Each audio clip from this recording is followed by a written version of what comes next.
Thank you, Mr. Speaker. It looks like you're quite a draw. Look at this crowd who showed up. I came to see Free Solo. Man. So we're here in Aspen. First thing, though, I want to ask you about is a physical exercise routine. Everybody knows that Paul Ryan does something. I had to look it up. Extreme workout, P90X. Are you still doing that, or are you? I tore some ligaments in my hand, but I am doing that. I've gotten addicted to this thing called Peloton, which is really it's kind of a crazy thing. But my question. And I'm taking my 16-year up the Grand with the XM guys, and I'm doing the bells in September. And my wife's giving me this look. So I see a lot of people who are inspirations to me in this audience. So I try to get in shape to do the things I like to do in life. But the thing I really want to ask you about is your father-in-law. He's 76 years old. His name is Dan Little. He's a lawyer in Oklahoma. Yeah. In February, he became the oldest person ever to complete the World Marathon Challenge. That's right. He ran 7 marathons on 7 continents in 7 days. That's right. Now, Is this at real? 76 years old. This is your wife Jana's dad? It's my wife's dad. Yeah. So this is real. He went from continent to He's continent. He's a nut. Yeah. He started in Antarctica, went to South Africa, and then went around the world. He slept on the plane in between runs and ran 7 marathons in 7 days in 7 continents. He's leaving you behind in the dust. Oh, absolutely. Yeah. So let's start talking about where we think the country is politically right now. Where you do like light and fluffy stuff. This is federal mountain climbing. We did the fluffy with But where are Americans, Paul Ryan? Where are Americans right now in terms of how they think about politics and how they think about government? Extremely polarized. You and I have known each other for a long time. When I first got elected to Congress in 1998, the internet really wasn't anything like it is now. There wasn't a big cable system like we have now. And so I think the polarization of the country has gotten to a level that I've never seen before in my adult life. We've had polarized politics before, no two ways about it. We've had big time elections, but I think we are at a hyper-polarized time. But I hope in this course of this conversation, I can convey to you that the system still works, that the founders created this beautiful system of checks and balances, and it actually does really still function. So if you turn on the TV, or if you especially look at Twitter, you're going to pull your hair out.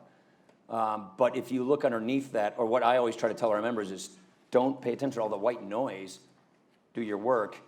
Things, for the most part, still get done. The system still works. The checks and balances do work. The 3 branches of government are vibrant branches of government that are always in healthy tension with one another, and they work. So I would say our politics still does actually work. Things still get done, but we are at a hyper polarized time. And when you get into a presidential election like this, it's going to get worse before it gets better, but I'm hoping it gets better. So you're saying it's not just Washington that's polarized. You're saying the country is polarized. Yeah, absolutely. Let's talk about economically. I mean, where do you see us right now as a country? How strong is the economy? That's what I feel good about. Why? Yeah, I didn't mean to cut you off. Sorry. That's what I feel very good about. So look at our growth rates. Wages are at the fastest growth rate they've been in 10 years. We got great productivity. We have more job openings in America than people looking for jobs in America.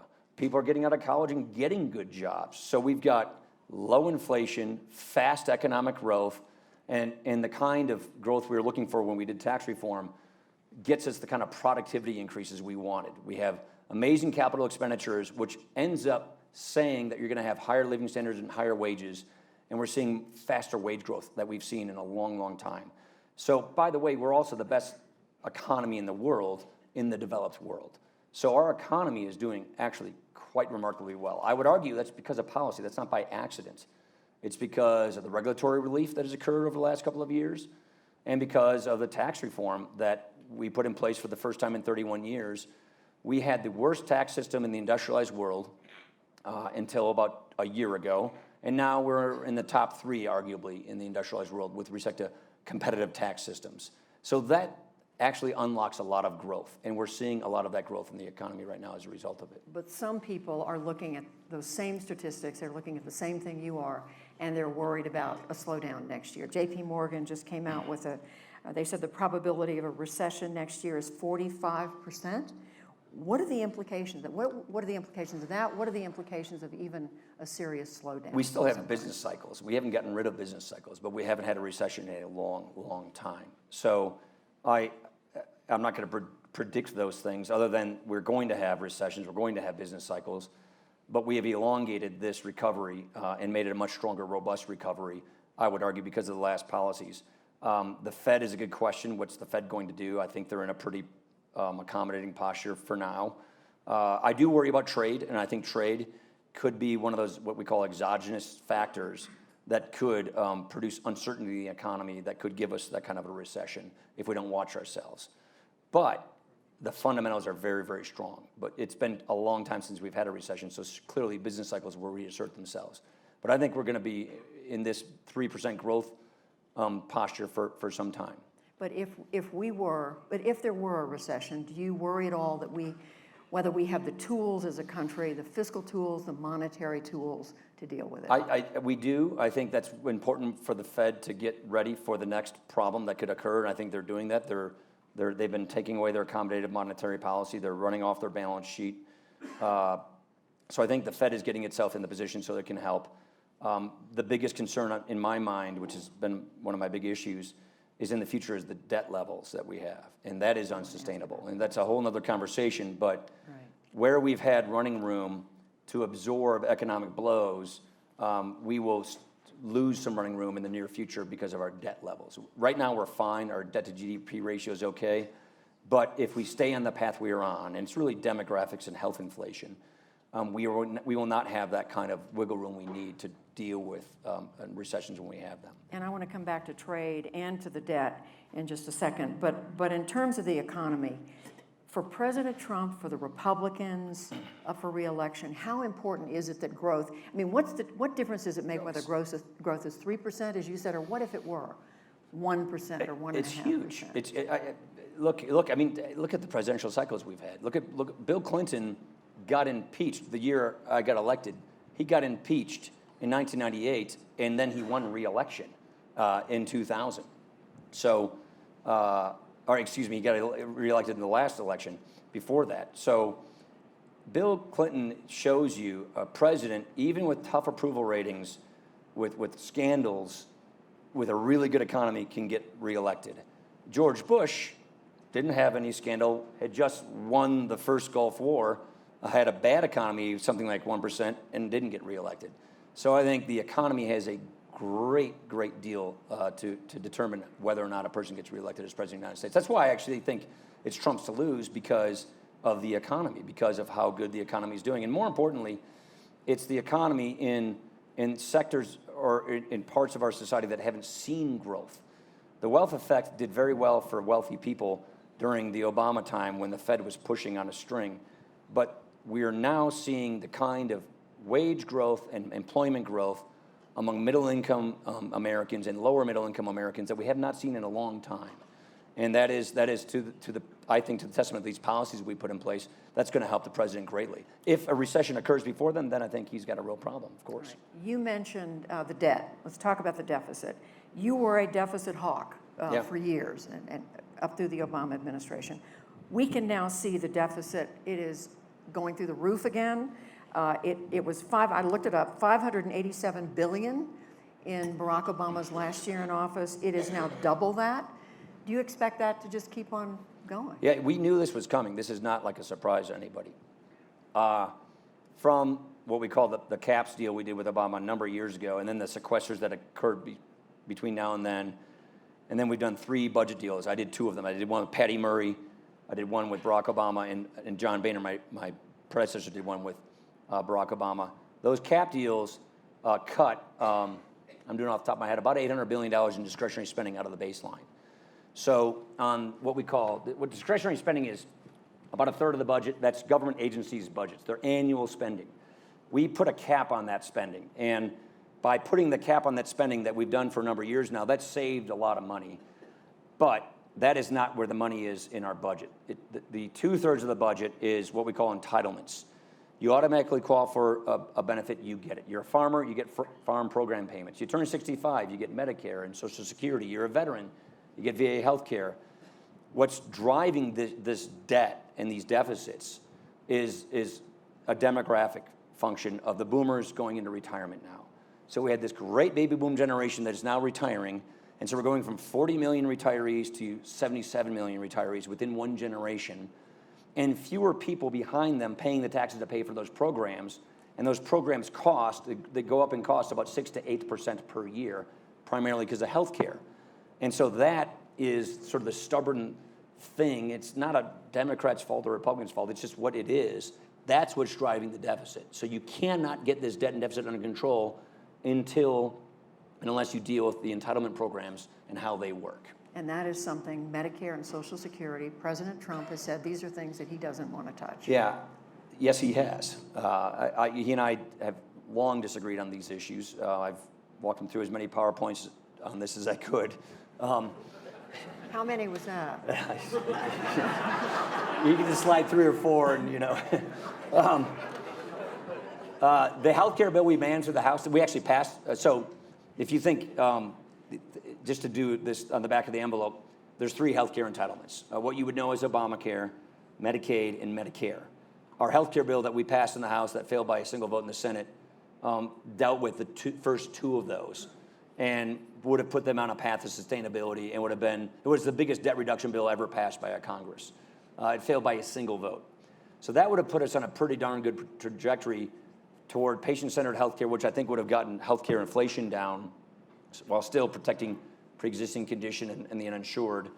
But it would have dealt with 2 of the 3 biggest drivers of our debt. And then you would have had Social Security and Medicare, which are the age-based, senior-based programs that are extremely important, the most important programs in the federal government, but they're going bankrupt. You had to do something to deal with these programs so that they're there for the next generation when they retire.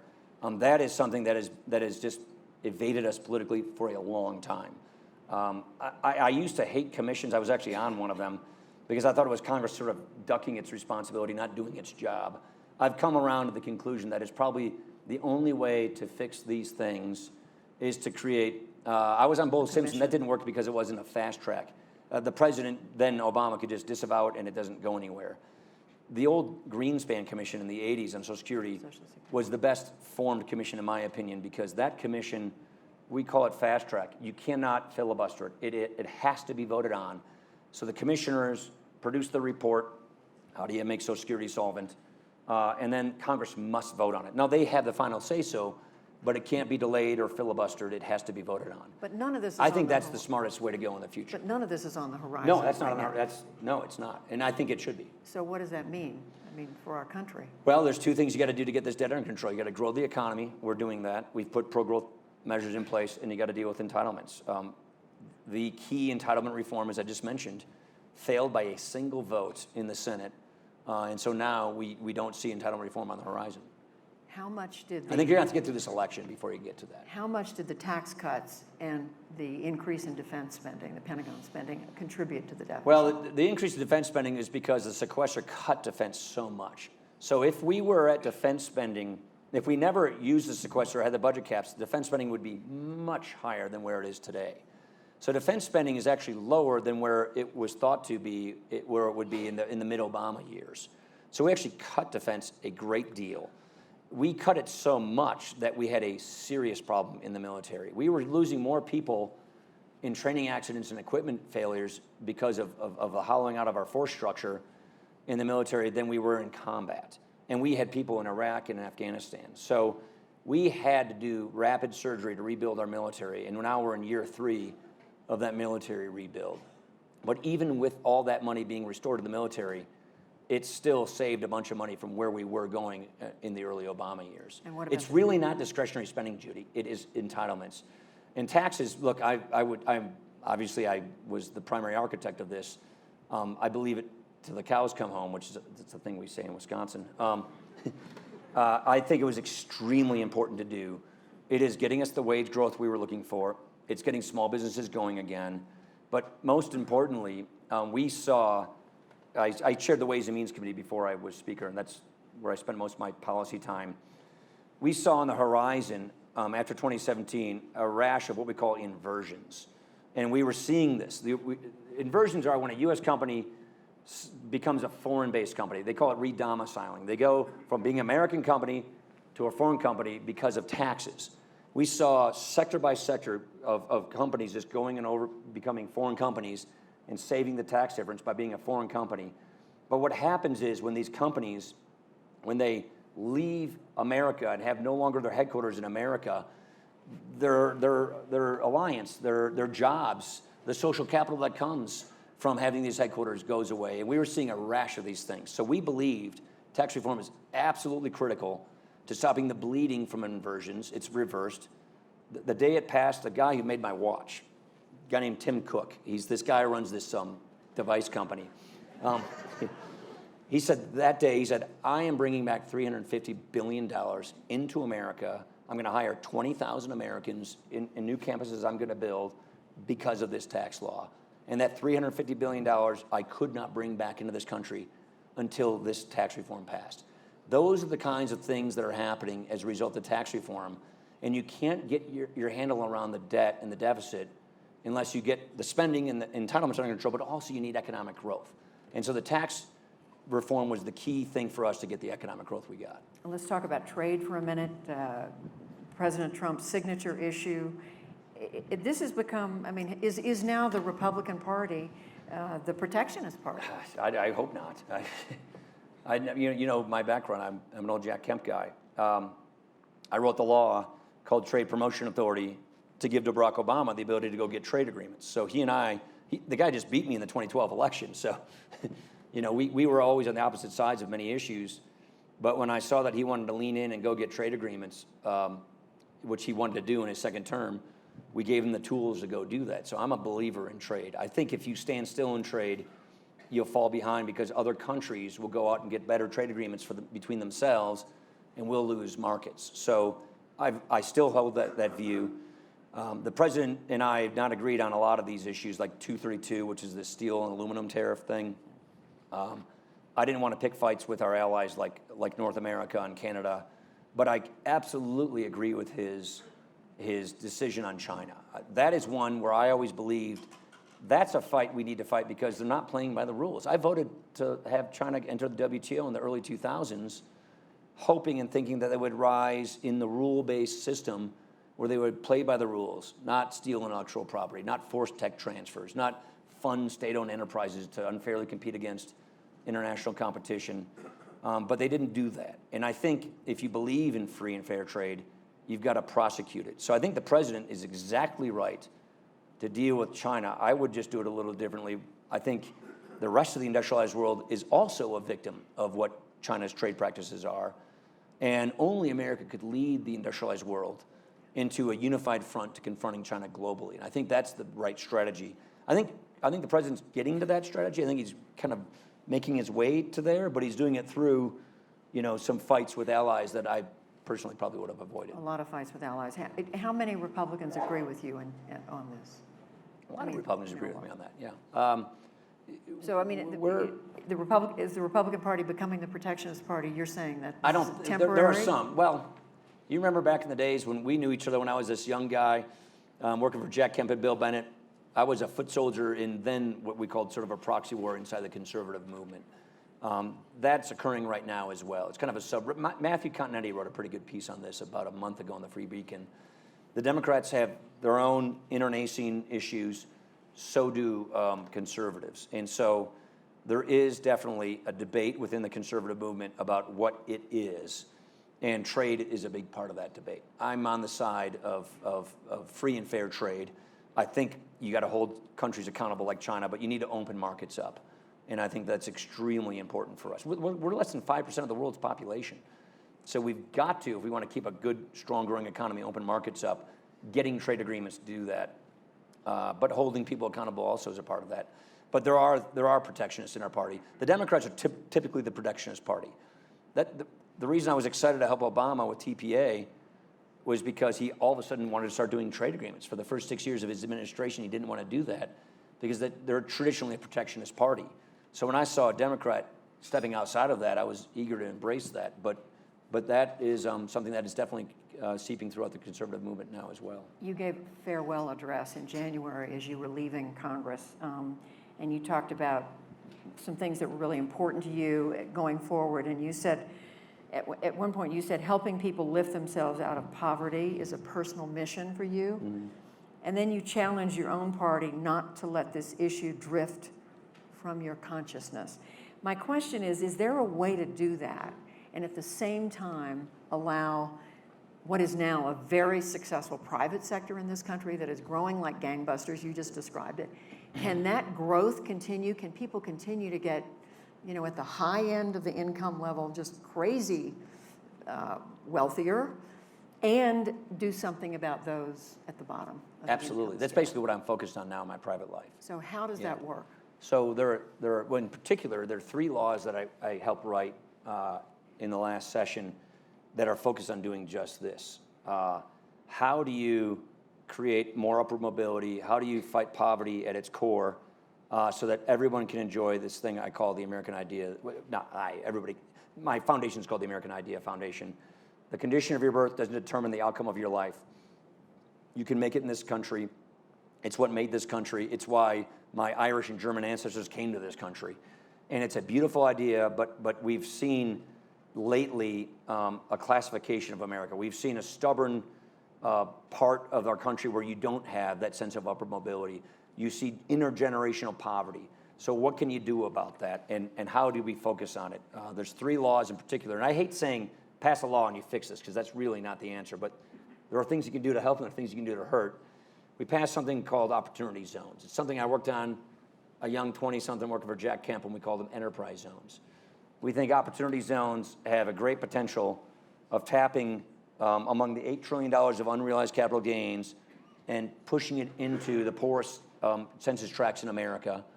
We have something called social impact bonds, private sector capital, private sector ideas for public sector goods, like solving homelessness in a certain geographical area.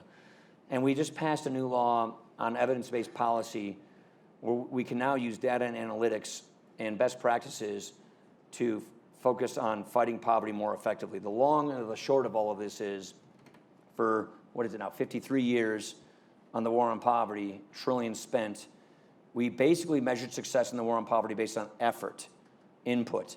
How many programs are we creating? How many people are on those programs? Because that's really kind of all we had. We spent $800 billion a year through the federal government on 95 different poverty programs, but we don't actually measure whether they work or not. We now have the ability to do that, so we should do that. These are more than pilot programs? Yeah. I'm talking about just lots of different federal programs right now, but most of these programs are not evidence-based programs that are measured in whether they achieve their outcome or not. So we now are at a time where we can measure our war on poverty, our fight on poverty on results, on outcomes. Are we actually getting people out of poverty or not? This is what basically I'm focusing most of my time on these days, because we've been stuck in this ideological fight. We've been stuck in a partisan fight on these issues. It's the question set up kind of the way you just described it. And let's get away from ideology, let's get away from partisan politics, and let's just go with what works. And now we can do this. We now have the ability. I'm on the board of the Laboratory for Economic Opportunity at Notre Dame. It's where I'm teaching now. And they can measure the effectiveness of poverty programs and go with what works and what doesn't work. And you can track people and actually fundamentally change a person's trajectory in their lives through better, effective poverty programs.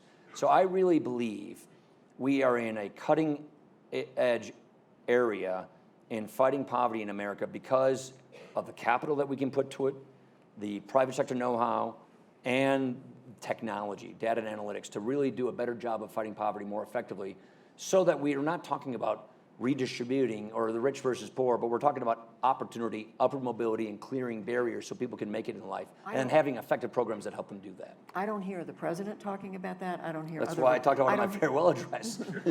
I don't hear other Republicans talking about that right now. Why not? You hear Tim Scott talking about it a lot. Tim Scott, Senator from South Carolina. Senator from South Carolina. So you do. What I learned in politics lately is the stuff that has us at each other's throat is what sells. The stuff that's controversial is what sells. The stuff that produces angst and anger and emotion is what sells.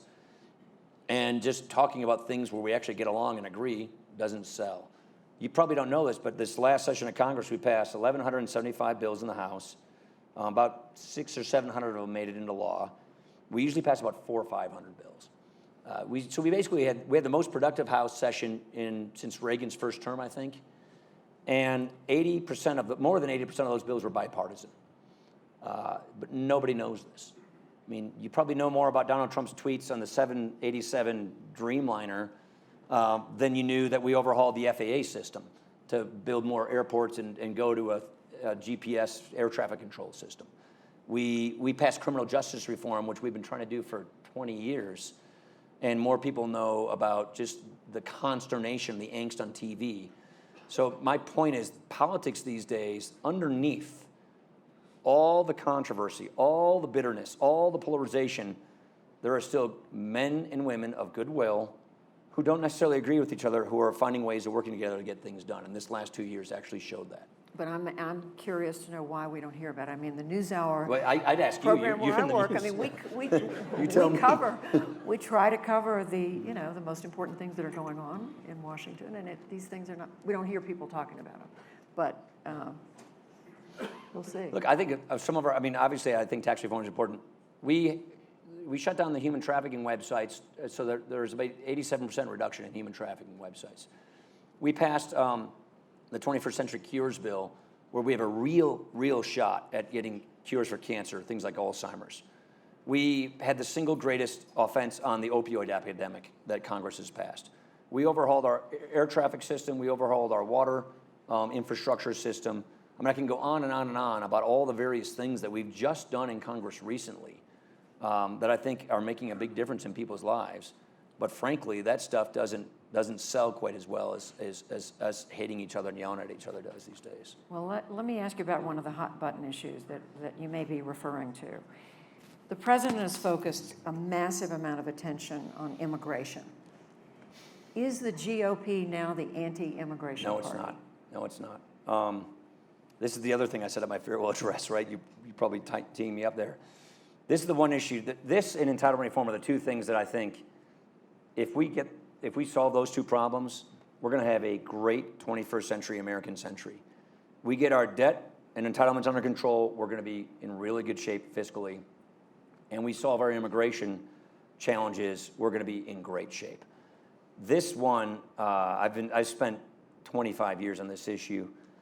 It's the most vexing issue because politics always gets in the way at the end of the day on this. I think there are a lot of people from the right and the left who could, on the back of a cocktail napkin, probably write an immigration deal, but politics always seems to get the best of it.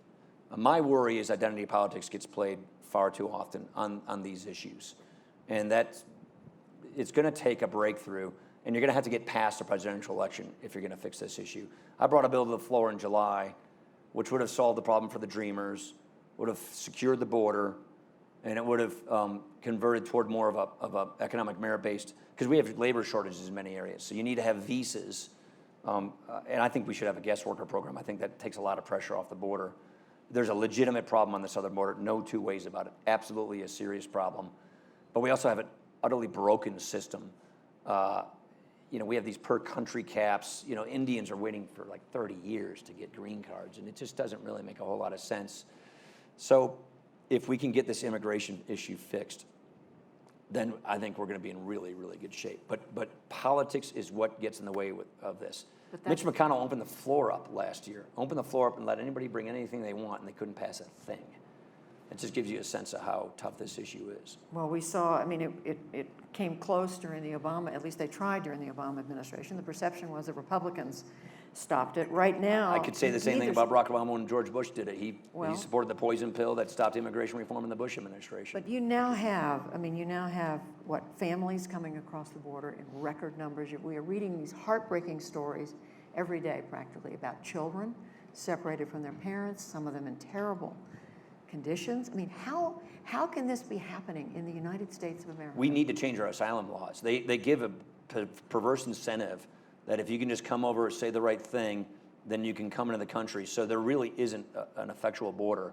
So we need to tighten up these asylum laws. By the way, what? I mean, in a nutshell, what would that mean? Well, I can't remember exactly how we word it, but you need to tighten up the asylum laws so that, look, somebody fleeing persecution, somebody fleeing political persecution should be able to come in and claim asylum. Somebody just immigrating for economic reasons is not an asylee. But the laws are so loose that it's easy to do that. And so you have a basic massive incentive for human trafficking. You have people putting their kids on trains, sending them up here, or having them be trafficked up through Latin America into America because of our lax asylum laws. That's a danger to the kids themselves who are being trafficked up into this country because of our loose asylum laws. We want to have political asylum for people who are fleeing persecution, but that's not the way the system works right now. And if you want to take pressure off of the border, if you want to give people a chance to have a better life for themselves, then have a guest worker program. And it also helps solve some of our labor shortage problems.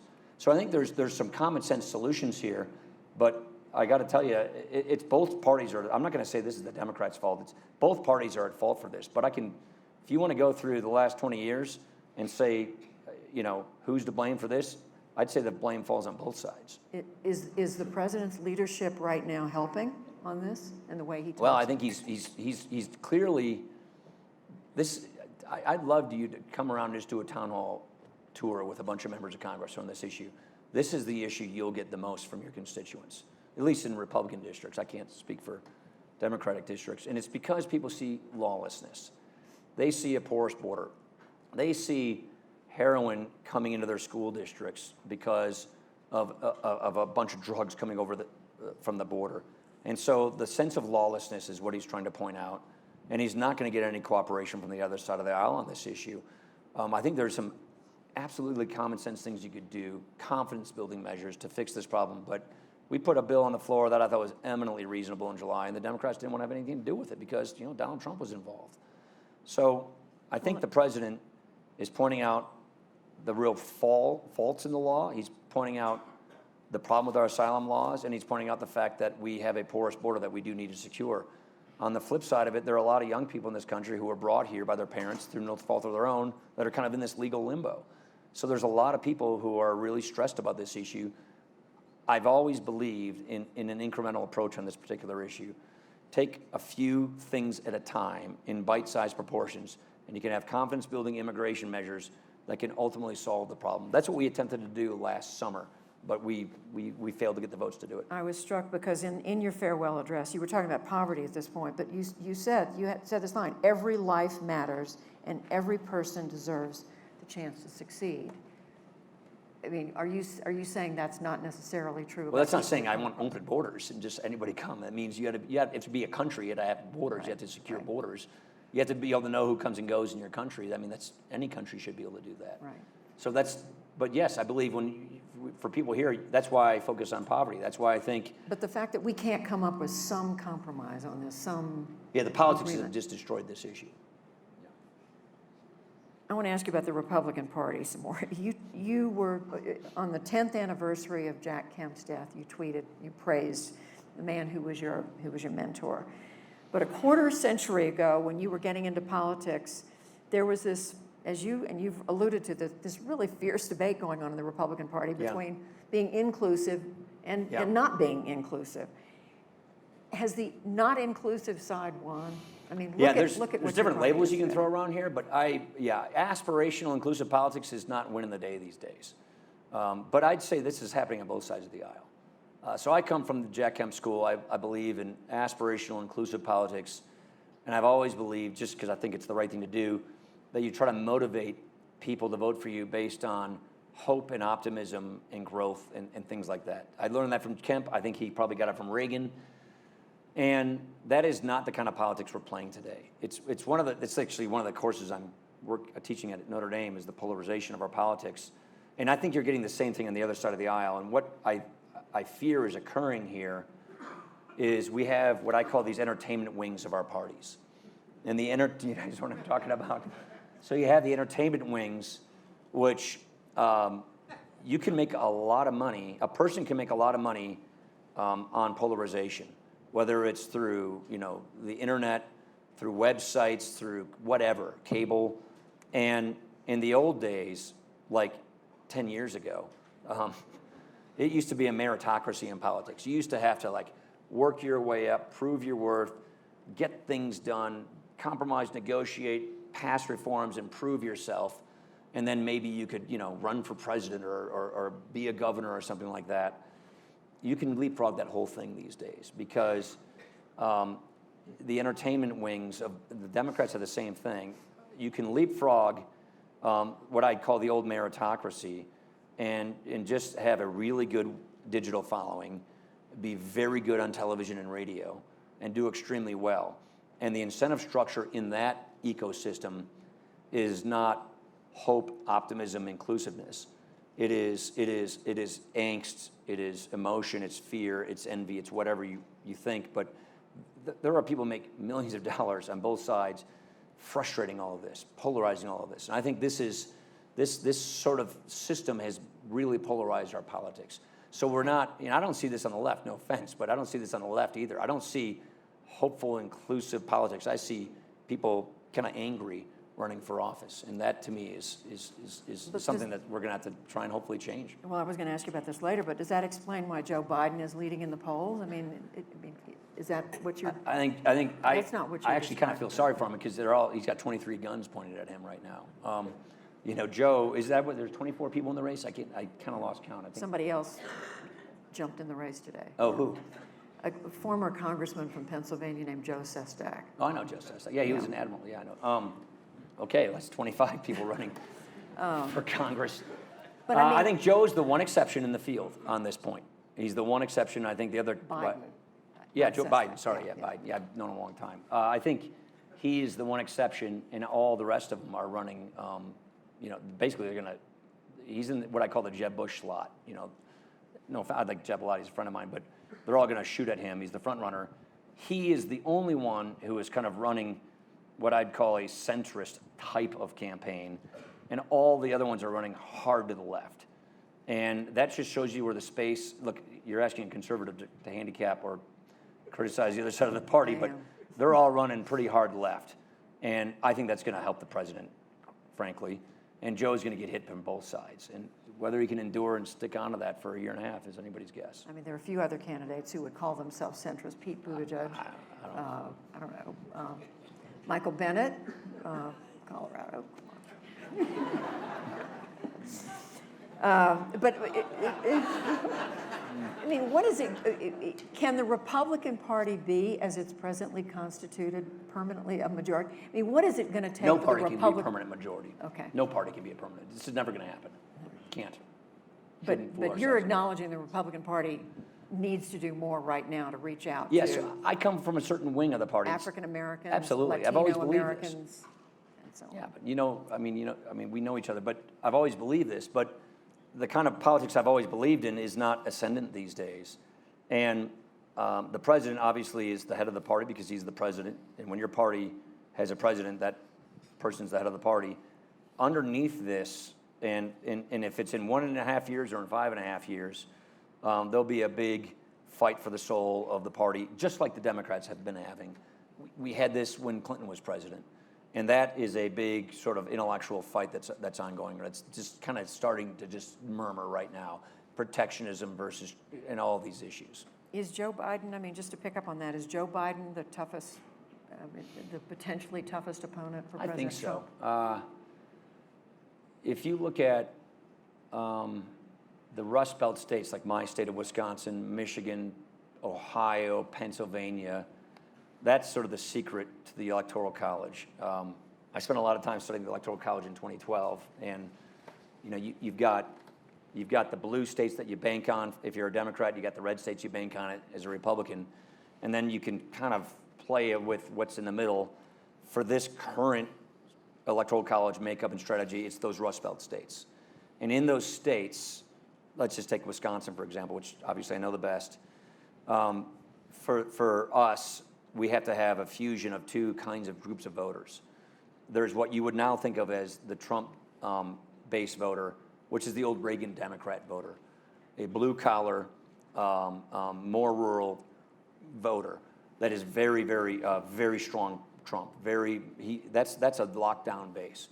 Then you had that suburban, college-educated Republican type voter that we've typically relied on as our base supporters. About half my districts. I represent a bunch of the counties around Milwaukee, and those two groups together give you, as a Republican, a plurality to win a state like Wisconsin, Ohio, Michigan, Pennsylvania. And the question for the Democrats will be who best can, deny that coalition. I don't see the hard progressives being able to do that. I think we can beat the hard progressives. Sanders, Warren. Yeah, I think we can beat them in our kinds of states.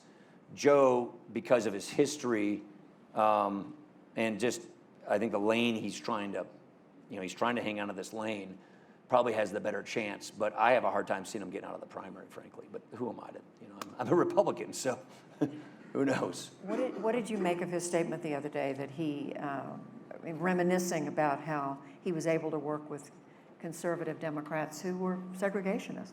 Yeah, I didn't even know who those guys were. It shows you how, young I am, I guess.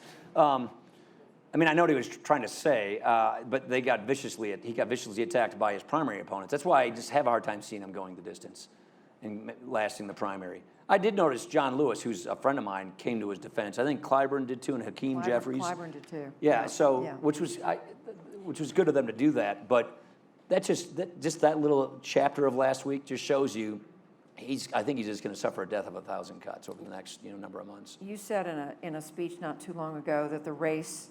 You said if this race is about President Trump's personality, then Republicans lose.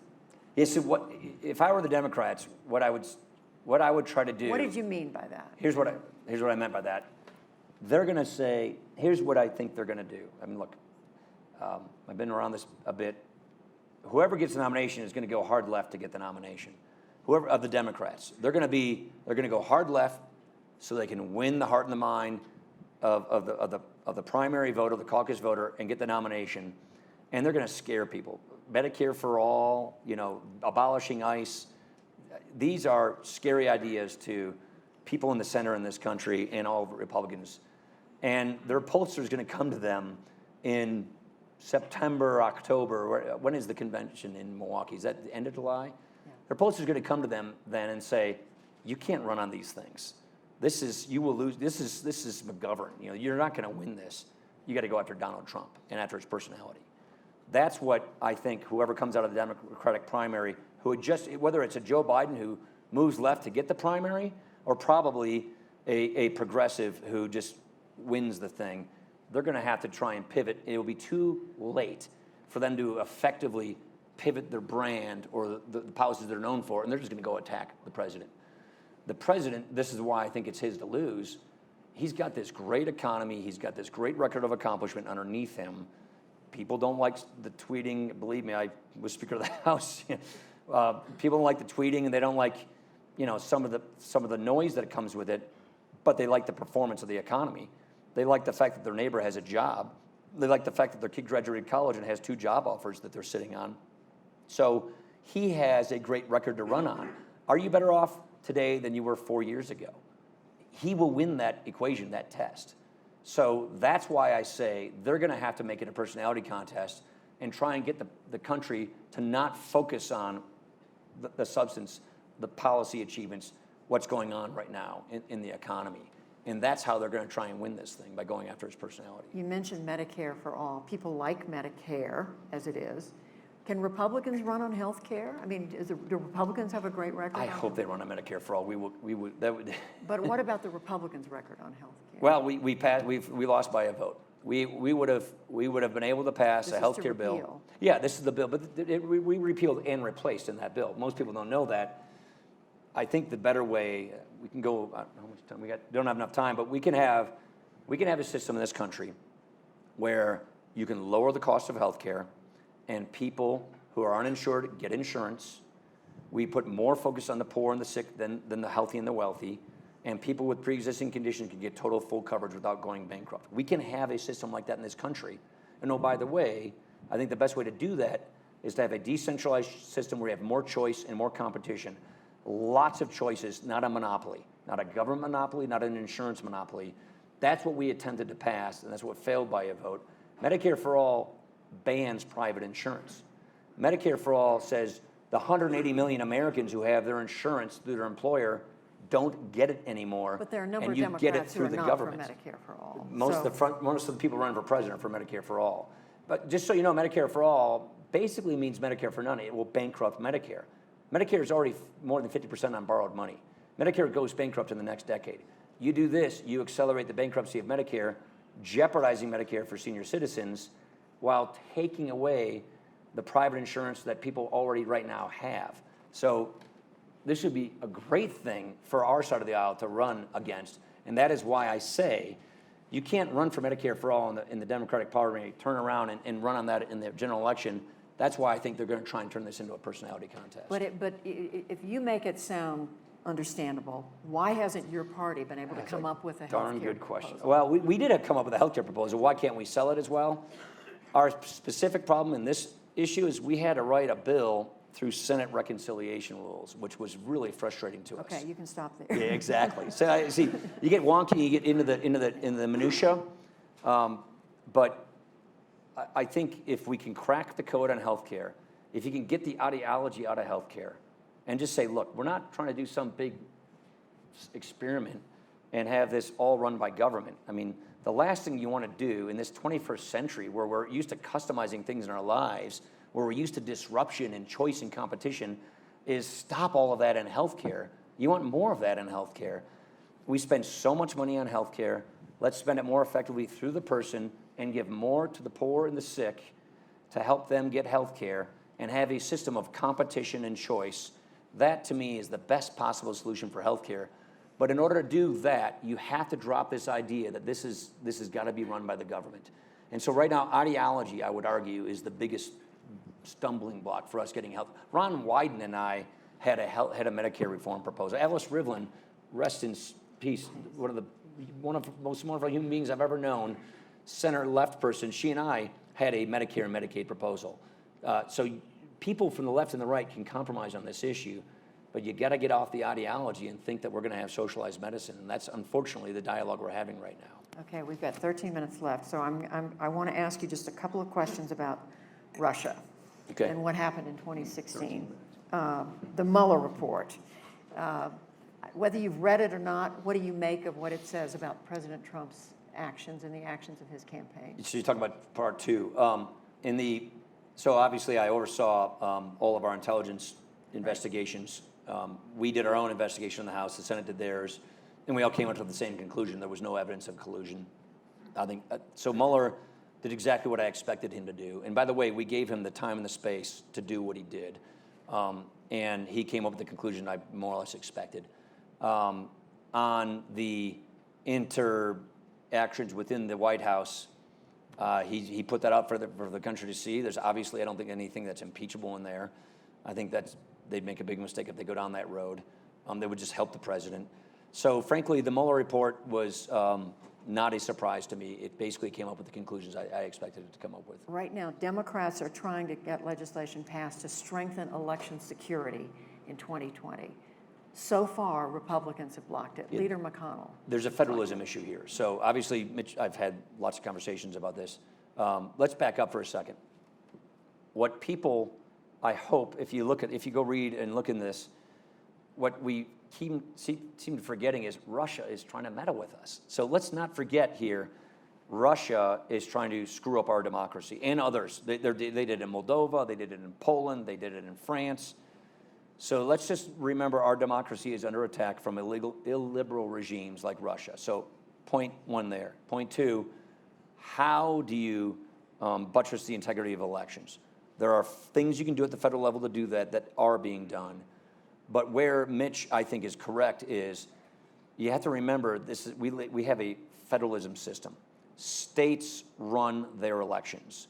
So do you want to go to a point where you're nationalizing the conduct of elections or not?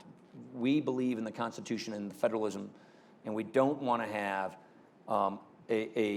anything to be used as a proxy to nationalize and federalize elections. That's where Mitch is coming from. A states' rights system where the states decide how elections are conducted in their states is to be preserved. we can help on the back end with the technology, meaning I'm not in government anymore, but the federal government and Homeland Security can do a lot of things to help the states make sure that they're not getting hacked. And we didn't have a real hacking problem from the Russians. We had more of a bots and misinformation campaign problem with the Russians. That is where the federal government can make a big difference. But there doesn't seem to be any urgency on the part of the Republican leadership. My question, and we know the president is very reluctant, he's reluctant to even acknowledge that this, I can't speak to that. Russians interfered. All I would say is, the question is, just let me just say, this administration, there is a lot that is being done. I know this just from having left 6 months ago. There is a lot that our intelligence community does do to try and prevent the Russians from doing what they've done before, what we should assume they're going to try and do again. There is a lot that is happening there, and that there is more that has been done at the state level to help guarantee the security of our election systems. That is happening. One thread hanging from the Obama administration is when Obama administration officials came to the leadership of Congress, you as then Speaker and Mitch McConnell, to say, let's come up with a joint statement to the country. Yeah. This was in October of 2016. I remember the meeting. To say the Russians are creating problems and we want all the states to know this. You and Leader McConnell said, no, we're not going to. No, that's not true. We signed that letter. Because the Democrats say. No, we sent that letter out. Go Google it. You can find it. We sent the letter out. Okay. Yeah. Mitch wanted to make some edits to the letter because he was a little concerned about the points I just raised, but we sent that letter out. And what did that was a letter from Nancy Pelosi, Chuck Schumer, Paul Ryan, and Mitch McConnell. And what was the thrust of the letter? To the states, warning them of this threat that was coming. That letter went out. Then why is that still? I don't know. You tell me. Controversy. Okay. All right. That letter went out. All right. I'm going to go check that out because I was told that. The letter went out. Why haven't more Republicans stood up to President Trump when they disagreed with him? Frankly, if you go back, you remember he and I didn't have the best relationships in 2016 during the campaign.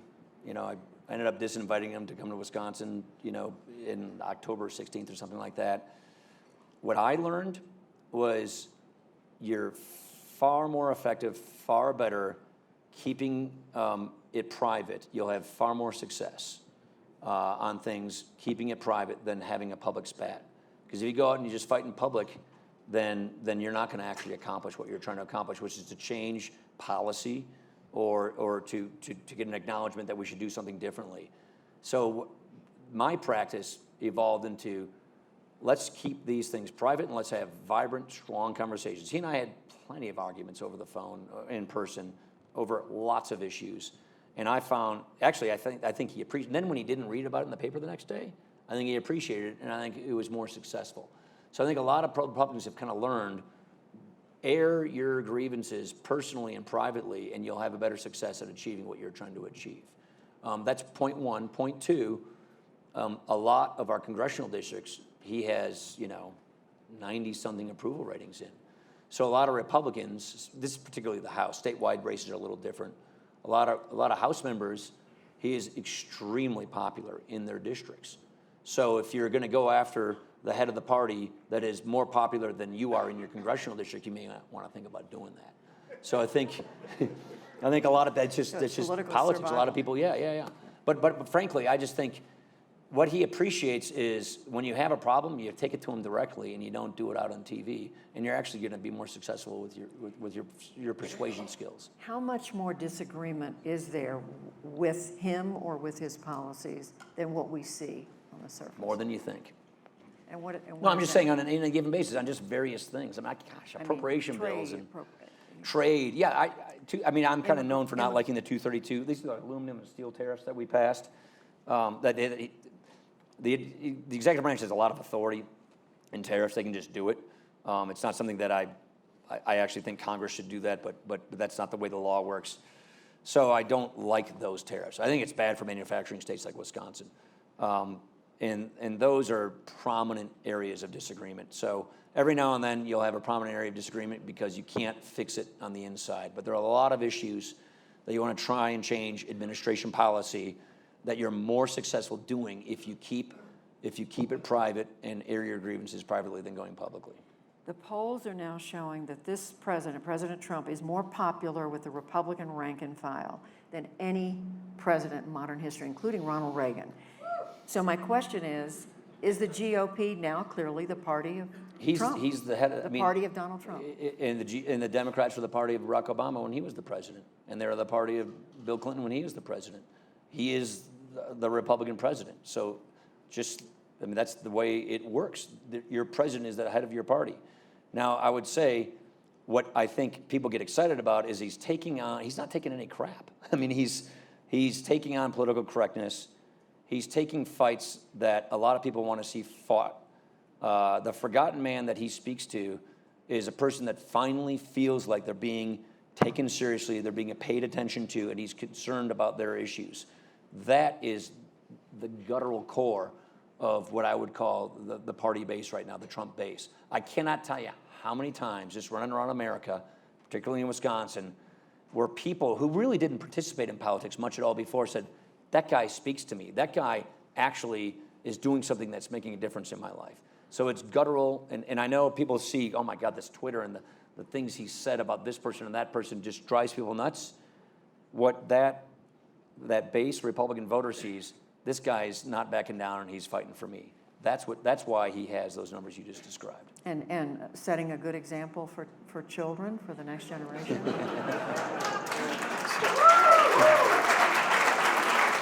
I answered your question. I'm sorry? I said I answered your question. But I mean, Ronald Reagan, you said it's the party of the president while he's the president. The Republican Party was the party of Ronald Reagan for long after he was in office. Is that going to be the case with the Republican Party? I don't know the answer to that. Is Trumpism or whatever? I think it depends on if he has. I mean, I think it's his to lose, like I said. But if he's the president for 8 years, yeah, that's probably likely the case. I think what I don't know is how is all this churning going to sort itself out in politics. I really think democracy around the world is being stress tested right now. We're seeing a stress test on democracy from countries like China and Russia meddling in democracy. We're seeing stress tests on democracy from digital and cable and the internet, which is these entertainment wings that I'm talking about. You're seeing a stress test of populism running through Europe that is making it impossible for them to even form governments. I mean, look at Theresa May's out, and I don't know, Boris is in or maybe not. I mean, you're having a hard time seeing democracy get through the ugliness and the messiness of free societies in the 21st century. I think we're going to pass this test, but I think we've got to do more to make sure that we do. So this isn't just Donald Trump. This is democracy in the 21st century, and frankly, the challenge that I worry about more isn't about, what's going to happen next week or next year. What I worry about is our system of self-determination, liberty, freedom, a constitutional government going to be able to persist against, a country of 1.4 billion people run by one guy or maybe 7 people at best, that is leaner and meaner and can make quicker decisions. Is democracy going to be able to survive in the test that it's going to have with these illiberal dictatorships? That, to me, is the far more important question for the 21st century, not the populistic politics of the moment, but can democracy itself, we determine our own lives through our elected representatives in our government, can that system succeed going into the future or not? That, to me, frankly, is the bigger challenge for us. And it's not just America, it's all of the Western world, it's the democracies of the world. That's the question. And so you're talking about symptoms when underneath that is a bigger test of our type of government. And what's your gut telling you? I think we're going to do fine. I think we're going to get through it. But I think it's going to be a bumpy ride between now and then. And I think free people will always come out on top because that's where you get creativity and innovation. Look, it's what Churchill said. Democracy is the worst possible form of government except for all the other forms of government. Right. And he also said the Americans will get it right after they've exhausted all the other possibilities. Yeah. So I'm just a classic optimist. I think we'll get it right. But I think we're enduring new types of tests. So on the policy front, it's things like immigration and healthcare and entitlements. But on the democracy front, it's how do we have a civil society and a civil debate, and how do we address people's needs and concerns without the temptation of having, these illiberal regimes coming through and cleaning our clocks. Last question. Paul Ryan, future in public service? I'm starting teaching at Notre Dame this fall. I've got the poverty things I'm working on. I'm spending a ton more time with my family. Jana and I have, we had 3 teenagers. I was home about a day a week for the last 4 years. It just got to me. I just couldn't keep doing that. So I'm really loving just the fact that I got a lot of family time, and I'm working on things that I really care about. So for now, I'm going through a de-aging process right now. I don't know if you could tell this. The gray's leaving my hair. This is the most formal I've dressed in a long time. There's this lady at the grocery store I always go to. She's 92 years old. And I always would pass her in the aisle. I'm one of these routine people who goes to the store at the same time. And she just grabbed me about a month ago and she said, "You just look so different. Your face, you're less stressed, So frankly, I'm just really enjoying life after. I did 20 years in Congress, so I'm really enjoying life. But you told me you're on the phone Congress. with some of your friends in Congress Sure. almost every day. So. Not every week. Yeah. Every week, okay. Paul Ryan, thank you very much. You bet. Thank you.